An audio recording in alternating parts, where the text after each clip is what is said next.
கிறிஸ்துவுக்குள் பிரியமானவர்களே, கர்த்தராகிய இயேசு கிறிஸ்துவின் நாமத்தினால் உங்கள் அனைவருக்கும் என் அன்பின் வாழ்த்துதலை தெரியப்படுத்துகிறேன். கர்த்தர் இன்று உங்களுக்காக கொடுக்கும் அதிசயமான ஆசீர்வாத வசனம் என்ன என்பதை குறித்து பார்க்க போகிறோம். 5வது சங்கீதம் 12வது வசனம். கர்த்தாவே, நீர் நீதிமானை ஆசீர்வதித்து காருண்யம் என்னும் கேடகத்தினால் அவனை சூழ்ந்து கொள்வீர். ஹல்லேலூயா. பிரியமானவர்களே, நீதிமானை கர்த்தர் ஆசீர்வதிக்கிறார். இரண்டாவது, காருண்யம் என்னும் கேடகத்தினால். காருண்யம் என்றால் என்ன? கர்த்தருடைய இரக்கம். அவருடைய இரக்கத்தினால் அதை கேடகமாக நம்மை சூழ்ந்து கொள்கிறது. ஹல்லேலூயா. பிரியமானவர்களே, நீதிமானின் சிரசின் மேல் ஆசீர்வாதம் தங்கும் என்று வேதம் சொல்லுகிறது. நீதிமான் என்றால் யார்? என் கட்டளைகளின்படி நடந்து என் நியாயங்களை கை கொண்டு உண்மையா இருப்பானாகில் அவனே நீதிமான். ஹல்லேலூயா. இந்த வசனத்தின்படி கர்த்தருடைய கட்டளைகளின்படி நடந்து, கட்டளை என்றால் பிரதான கற்பனை ஆகிய 2, அதன்படி நாம் நடக்கும் பொழுது அவர் நம்மை நீதிமான் என்று சொல்கிறார். அது மாத்திரமல்ல, என் நியாயங்களை கை கொண்டு, கர்த்தருடைய வேத வசனத்தில் இருக்கிற எல்லா சத்தியங்களின்படி நாம் அதை கை கொண்டு நாம் கிரியை நடப்பிக்கும் பொழுது, நாம் உண்மையா இருக்கும் பொழுது கர்த்தர் நம்மை நீதிமான் என்று சொல்லுகிறார். நாம் நீதிமானா இருக்கும் பொழுது கர்த்தர் நம்மை ஆசீர்வதிக்கிறார். ஹல்லேலூயா. 1 பேதுரு 3வது அதிகாரம் 12வது வசனம். கர்த்தருடைய கண்கள் நீதிமான்கள் மேல் நோக்கமாயிருக்கிறது, அவருடைய செவிகள் அவர்கள் வேண்டுதலுக்கு கவனமாயிருக்கிறது. ஹல்லேலூயா. பிரியமானவர்களே, கர்த்தருடைய கண்கள், அவருடைய கண் யார் மேல நோக்கமா இருக்குமா? நீதிமானின் மேல் நோக்கமா இருக்கும். ஒரு மனிதன் நீதிமானாக இருந்தால் கர்த்தர் அவருடைய வழிகள் எல்லாவற்றையும் அறிந்து வைத்திருக்கிறார். அவர் எங்கு சென்றாலும் கர்த்தருடைய கண்கள் அவர் மீது நோக்கமா இருக்கிறது. அது மாத்திரமல்ல, 2வது பகுதியை பாருங்க. அவருடைய செவிகள் அவர்கள் வேண்டுதலுக்கு கவனமா இருக்கிறது. அப்போ நீதிமான் ஜெபிக்கும் பொழுது கர்த்தருடைய செவி என்ன ஆகுது? கவனமாக அவர் கேட்கிறவரா இருக்கிறார். பிரியமானவர்களே, எவ்வளவோ விண்ணப்பம் நம்ம கர்த்தருடைய பாதத்துல வைத்திருக்கிறோம் இல்லையா? அப்போ நம்முடைய ஜெபத்தை கர்த்தர் கேட்க வேண்டும் என்றால் நாம் ஒவ்வொருவரும் நீதிமானா இருக்க வேண்டும். நாம் கற்பனைகளுக்கு கீழ்ப்படிய வேண்டும். அவருடைய நியாயங்களின்படி நடந்து உண்மையா இருக்கும் பொழுது அப்பொழுது கர்த்தர் நம்மை ஆசீர்வதிக்கிறார். வேதத்திலிருந்து நீதிமானுக்கு வரும் ஆசீர்வாதங்கள் என்ன என்பதை 4 காரியங்கள் மூலமாக நம்ம அறிந்து கொள்ள போகிறோம். முதலாவது, ஜெபத்தை கேட்கிறார். ஆதார வசனம் நீதிமொழிகள் 15வது அதிகாரம் 29வது வசனம். துன்மார்க்கருக்கு கர்த்தர் தூரமா இருக்கிறார், நீதிமான்களின் ஜெபத்தையோ கேட்கிறார். ஹல்லேலூயா. பிரியமானவர்களே, துன்மார்க்கர் என்றால் யார்? வேதத்தை விட்டு விலகுகிறவர்கள் துன்மார்க்கர்கள். ஆனால் நீதிமான்களின் ஜெபத்தையோ கேட்கிறார் என்பதை நம்ம அறிந்து கொள்கிறோம். யோபு 42வது அதிகாரம் 10வது வசனத்தின்படி நீதிமானின் ஜெபம் ஆசீர்வாதத்தை கொண்டு வருகிறது. ஹல்லேலூயா. பிரியமானவர்களே, நம்ம நீதிமானா இருக்கும் பொழுது சகலவித உன்னத ஆசீர்வாதங்களினாலும் நாம் ஜெபிக்கும் பொழுதே கர்த்தர் அந்த வேண்டுதலை செவி கொடுத்து நமக்கு அதை கட்டளையிடுவார். நீதிமானின் வேண்டுதலுக்கு கர்த்தரின் செவி திறந்திருக்கிறது என்பதை 1 பேதுரு 3வது அதிகாரம் 12வது வசனத்தை நம்ம அறிந்து கொள்கிறோம். பிரியமானவர்களே, அப்ப நம்ம நீதிமான் என்ற ஒரு குவாலிட்டி நமக்குள்ள எவ்வளவாக இருக்க வேண்டும் என்று யோசித்து பாருங்க.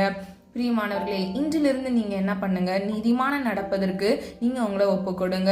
கர்த்தருடைய சமூகத்துல கர்த்தருடைய கிருபையை கேட்டு நீங்கள் நீதிமானாய் நடக்கும் பொழுது கர்த்தர் ஆவிக்குரிய உன்னத ஆசீர்வாதங்களினாலும் இந்த உலகத்துக்குரிய ஆசீர்வாதங்களினாலும் உங்களை திருப்தியாக்குவார். ஹல்லேலூயா. கடைசியாக, நீதிமானின் ஜெபம் மிகவும் பலனுள்ளதா இருக்கிறது. இதை நாம் யாக்கோபு 5வது அதிகாரம் 16வது வசனத்தின் மூலம் அறிந்து கொள்கிறோம். ஒரு மனிதன் நீதிமானா இருக்கும் பொழுது அவனுடைய ஜெபம் எப்படியாக இருக்குமா? பலனுள்ளதா இருக்கும்.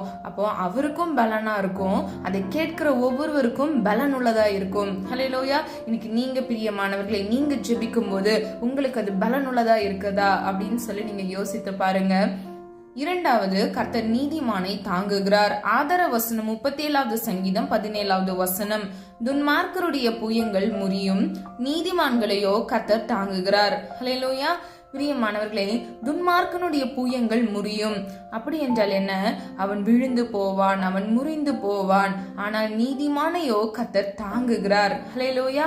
37வது சங்கீதம் 24வது வசனத்தின்படி தமது கையினால் தாங்குகிறார். ஹல்லேலூயா.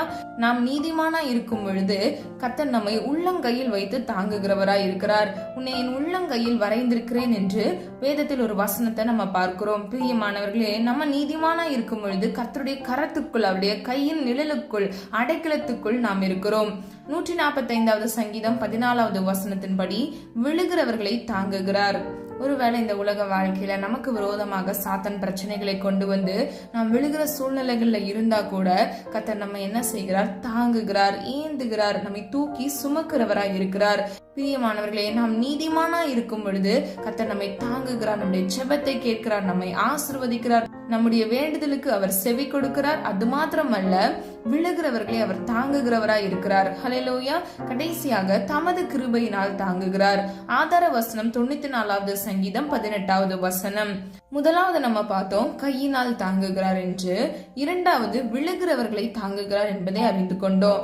ஆனா இதுல பாருங்க, கிருபையினால் தாங்குகிறார். அப்போ நம்ம ஒவ்வொரு நாளும் நம்ம நீதிமானா இருக்கும் பொழுது கர்த்தர் நம்மை புது புது கிருபையினாலும் நன்மையினாலும் நம்மை திருப்தியாக்குகிறவராய் இருக்கிறார். ஹல்லேலூயா.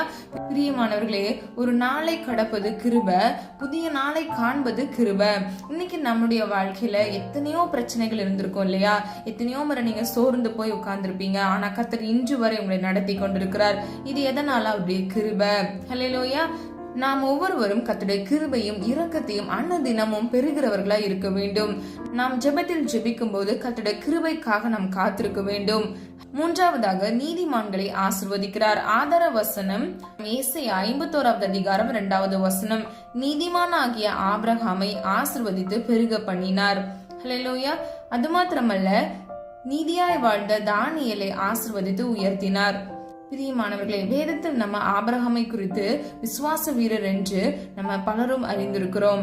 அவர் நீதிமானா இருந்ததனால் மாத்திரமே கர்த்தர் அவரை பெருக பண்ணினார், அவரை உயர்த்தினார்.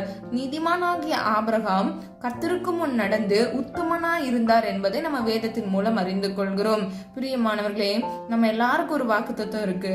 கர்த்தர் நமக்கு கொடுத்து நம்மை நடத்தி கொண்டிருக்கிறார். அந்த வாக்குத்தத்தம் நம்முடைய வாழ்க்கையில் நிறைவேற வேண்டும் என்றால் நாம் முதலாவது ஆபிரகாமை போல, தானியேலை போல நாம் நீதிமானா இருக்க வேண்டும். பிரியமானவர்களே, தானியேலுக்கு போராட்டம் வந்தது. அவருடைய வாழ்க்கையில 3 வேளை ஜெபிக்க விடாதபடிக்கு அந்த நாட்கள்ல அவருக்கு விரோதமாக மனிதர்கள் எழும்பினார்கள். ஆனால் அவர் எதையும் பொருட்படுத்தாமல் 3 வேளை தன் மேல் வீட்டு அறையை பூட்டி கர்த்தருடைய முகத்தை பார்த்தார். கர்த்தரை நோக்கி விண்ணப்பம் பண்ணினார். அவர் உறுதியாக இருந்தார். தானியேல் கர்த்தருக்காக ஒரு தீர்மானம் எடுத்தார். நான் 3 வேளை நான் ஜெபிப்பேன் என்று கர்த்தருக்கு அதை ஒப்பு கொடுத்தார். இன்னைக்கு நீங்களும் பிரியமானவர்களே, உங்களுடைய ஜெப நேரத்தை யாருக்காகவும் நீங்க காம்ப்ரமைஸ் பண்ணாதீங்க. யாருக்காகவும் நீங்க அதை விட்டு கொடுத்து விடாதீங்க. தானியேலை போல நீங்க உண்மை உள்ளவர்களாய், நீதிமானாய் நீங்க தீர்மானம் எடுத்து நீங்க உங்க ஜெபத்தை கர்த்தருடைய சமூகத்துல ஜெபத்தில் நீங்கள் வளரும் பொழுது கர்த்தர் உங்களை ஆசீர்வதிக்கிறவராய் இருக்கிறார். எப்படி அவர் தானியேலை உயர்த்தினாரோ உங்களையும் உயர்த்துவார். எந்த இடத்துல நீங்க வெட்கப்பட்டு போனீங்களோ, எந்த இடத்துல உன்னால ஒண்ணுமே முடியல அப்படின்னு சொல்லி, இவனால என்னைக்குமே எழும்ப முடியாது, இவன் குடும்பம் அவ்வளவுதான் அப்படின்னு சொல்லி உங்களை யாராவது நிந்தித்து பேசினாங்களா, கர்த்தர் உங்களை உயர்த்துவார். ஹல்லேலூயா. பிரியமானவர்களே, நீங்க நீதிமானாய் வாழும் பொழுது கர்த்தர் உங்களுக்கு ஆசீர்வாதத்தை மாத்திரமே கட்டளையிடுவார். உங்களை ஒரு நாளும் தள்ளாட விடவே மாட்டார். ஆதார வசனம் 55வது சங்கீதம் 22வது வசனம். கர்த்தர் மேல் உன் பாரத்தை வைத்து விடு, அவர் உன்னை ஆதரிப்பார், நீதிமானை ஒருபோதும் தள்ளாட ஒட்டார். ஹல்லேலூயா. பிரியமானவர்களே, தள்ளாட விடாமல் அவர் உங்களை காக்கிறவராய் இருக்கிறார். நீதிமானின் சிரசின் மேல் ஆசீர்வாதம் தங்கும், அவர் அவனை ஆதரிப்பார். நீங்க உங்களுடைய வாழ்க்கையில போராட்ட பிரச்சனை இருக்கலாம், அவருடைய சமூகத்தில் நீங்கள் ஒப்பு கொடுத்து விட வேண்டும். நீங்கள் விசுவாசத்தோடு உங்களுடைய ஜெபத்தை மாத்திரம் நீங்கள் ஏறெடுத்து நீங்கள் காத்திருந்தீர்கள் என்றால் கர்த்தர் உங்களை ஒரு நாளும் வெட்கப்படுத்தாதவராய் உங்களுக்கு அற்புதத்தையும் அதிசயத்தையும் கட்டளையிடுவார். ஹல்லேலூயா. யோபு 4வது அதிகாரம் 4வது வசனம். தள்ளாடும் முழங்கால்களை பலப்படுத்துகிறார், தள்ளாடுகிறவர்களை பலத்தால் இடை கட்டுகிறார். இதை நாம் 1 சாமுவேல் 2வது அதிகாரம் 4வது வசனத்தில் அறிந்து கொள்கிறோம். பிரியமானவர்களே, ஒருவேளை சாத்தான் உங்களுடைய வாழ்க்கையில ஒரு போராட்டத்தை கொண்டு வந்தா அப்படின்னா கர்த்தர் உங்கள் முழங்கால்களை பலப்படுத்துகிறார். நீங்க விழுந்து போகாதபடிக்கு நீங்கள் செபிக்கும் பொழுது கர்த்தர் உங்களை விடுதலை செய்கிறவராய் இருக்கிறார். தள்ளாடுகிறவர்களை பலத்தால் இடை கட்டுகிறார். ஹல்லேலூயா. அப்ப வலது இடதுபுறம் நீங்க சாய்ந்து விழுந்து போகாதபடிக்கு கர்த்தர் உங்களை இடை கட்டி உங்களை பாதுகாத்து அவருடைய பரிசுத்த வழியில் உங்களை நடத்தி சொல்வார். சொல்லப்பட்ட ஒவ்வொரு காரியங்களையும் நீங்க ஆராய்ந்து பாருங்க. முதலாவது நம்ம ஜெபத்தை அவர் கேட்கிறார். இரண்டாவது அவர் நம்மை தாங்குகிறார். நீதிமானை அவர் ஆசீர்வதிக்கிறார். அது மாத்திரமல்ல, இந்த உலக வாழ்க்கையில என்னென்ன பிரச்சனைகள் போராட்டங்கள் உங்களுக்கு விரோதமாக வந்தாலும் கர்த்தர் உங்களை ஒரு நாளும் தள்ளாட விடவே மாட்டார். கூப்பிடுகிற யாவருக்கும் அவர் செவி கொடுக்கிறவராய் இருக்கிறார். பிரியமானவர்களே, கர்த்தர் உங்கள் மேல் நோக்கமாக இருக்கிறார். அவருடைய கண்கள் உங்களை உற்று நோக்கி கொண்டு இருக்கும். நீங்கள் நீதிமானா இருக்கும் பொழுது நிச்சயமாக கர்த்தர் உங்களை ஆசீர்வதித்து உங்களை பெருக செய்வார்.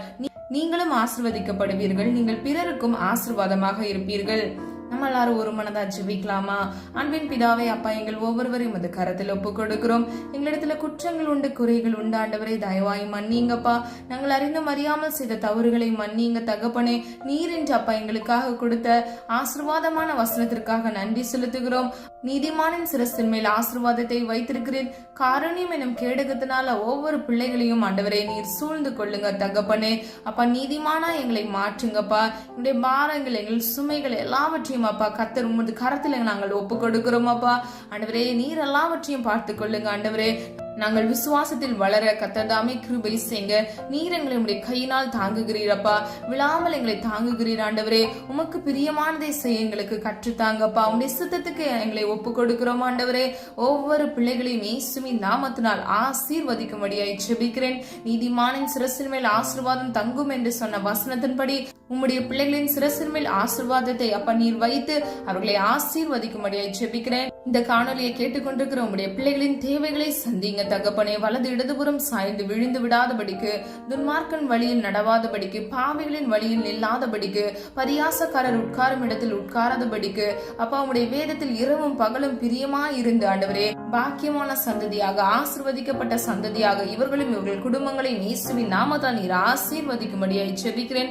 ஒரு நாளும் நீர் உம்முடைய பிள்ளைகளை தள்ளாட விட மாட்டீர். அதற்காக நன்றி செலுத்துகிறேன் அப்பா. தேவைகளை சந்திங்க அப்பா. கடன் பிரச்சனைகளை மாற்றுங்க அப்பா. பிசாசின் பிடியில் சிக்கி அப்பா தவித்துக் கொண்டிருக்கிற ஒவ்வொரு பிள்ளைகளுக்கும் இயேசுவின் நாமத்துல ஒரு விடுதலை கட்டளையிடுவீராக. ஹாஸ்பிட்டல்ல அப்பா வியாதியில அப்பா நெருக்கத்துல ஆண்டவரே ஹாஸ்பிட்டல் பில் பே பண்ண முடியாம அப்பா இந்த காணொலியை கேட்டுக்கொண்டிருக்கிற ஒவ்வொரு பிள்ளைகளையும் இயேசுவின் நாமத்தினால் வழி வாசல்களை திறந்து கொடுத்து ஆசீர்வதிக்கும்படியாய் ஜெபிக்கிறேன் அப்பா. குழந்தை பாக்கியம் இல்லாத ஒவ்வொரு பிள்ளைகளுக்கும் இயேசுவின் நாமத்தினால் கர்ப்பத்தின் கனியை ஆசீர்வதிங்க தகப்பனே. பிள்ளைகள் ஆசீர்வாதமாக இருக்க ஆண்டவரே உம்முடைய பிள்ளைகளின் வாழ்க்கையை நீர் கட்டி எழுப்பும்படியாய் ஜெபிக்கிறேன் தகப்பனே.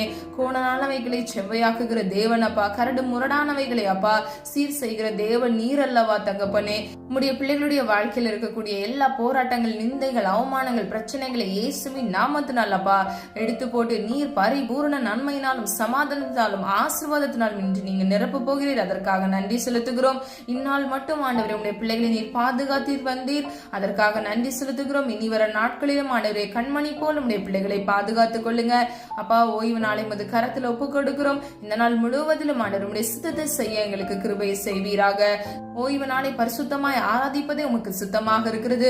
பரிசுத்தத்தையும் உண்மையும் நீதியும் நாங்கள் காத்துக்கொண்டு உம்முடைய வழியில் நடக்க கர்த்ததாமே கிருபை செய்வீராக.